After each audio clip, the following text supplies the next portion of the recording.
La semejanza de la Iglesia con el imperio como una organización fortalecía la tendencia hacia el nombramiento de un jefe. En un estado gobernado no por autoridades elegidas, sino por una autocracia, donde un emperador gobernaba con poder absoluto, era natural que la Iglesia fuese gobernada de la misma manera por un jefe. En todas partes los obispos gobernaban las iglesias, pero la pregunta surgía constantemente: ¿quién gobernaría a los obispos? ¿Qué obispo debía ejercer en la iglesia la autoridad que el emperador ejercía en el imperio? Los obispos que presidían en ciertas ciudades pronto llegaron a ser llamados metropolitanos y después patriarcas. Había patriarcas en Jerusalén, Antioquía, Alejandría, Constantinopla y Roma. El obispo de Roma tomó el título de papá, padre. Después fue modificado a papa. Entre estos 5 patriarcas había frecuentes disputas por la prioridad de supremacía. Pero la cuestión finalmente se limitó a escoger entre el patriarca de Constantinopla y el papa de Roma como cabeza de la iglesia. Roma reclamaba para sí autoridad apostólica. Roma era la única iglesia que decía poder mencionar a 2 apóstoles como sus fundadores, y estos, los mayores de todos los apóstoles, San Pedro y San Pablo. Surgió la tradición de que Pedro fue el primer obispo de Roma. Como obispo, Pedro debería haber sido papa. Se suponía que en el primer siglo el título obispo significaba lo mismo que en el siglo IV, un gobernante sobre el clero y la iglesia, y que Pedro, como el principal de los apóstoles, debe haber poseído autoridad sobre toda la iglesia. Se citaban 2 textos de los evangelios como prueba de esta afirmación.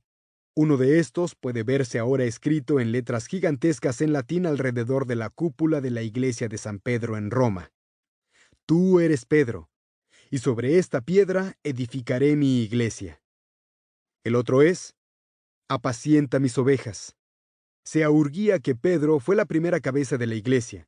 Entonces sus sucesores, los papas de Roma, deberían continuar su autoridad. El carácter de la iglesia romana y sus primitivos dirigentes sostenía fuertemente estas afirmaciones.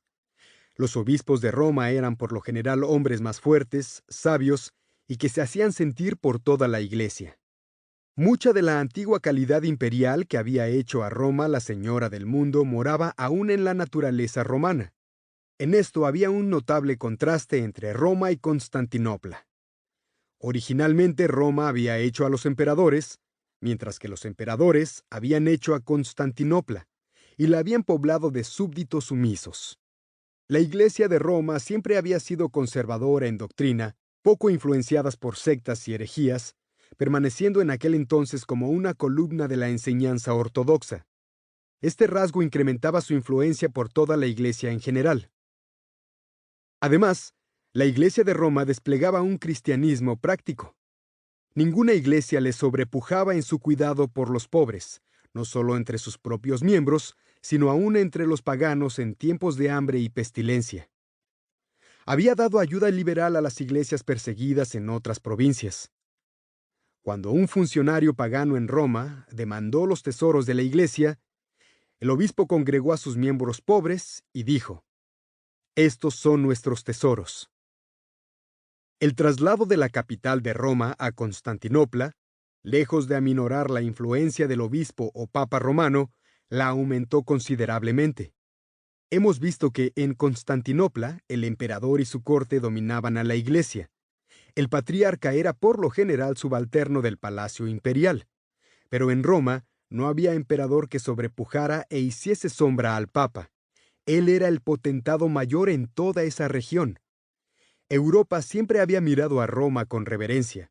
Ahora que la capital estaba lejos, y especialmente como el imperio mismo estaba en decadencia, el sentimiento de lealtad hacia el pontífice romano empezó a tomar el lugar de aquel hacia el emperador romano. Y así surgió que por todo el occidente, el obispo romano o papa, como cabeza de la iglesia en Roma, comenzara a ser considerado como la autoridad principal en la iglesia en general. Por ejemplo, en el Concilio de Calcedonia, en Asia Menor, 451 después de Cristo, Roma ocupó el primer lugar y Constantinopla el segundo.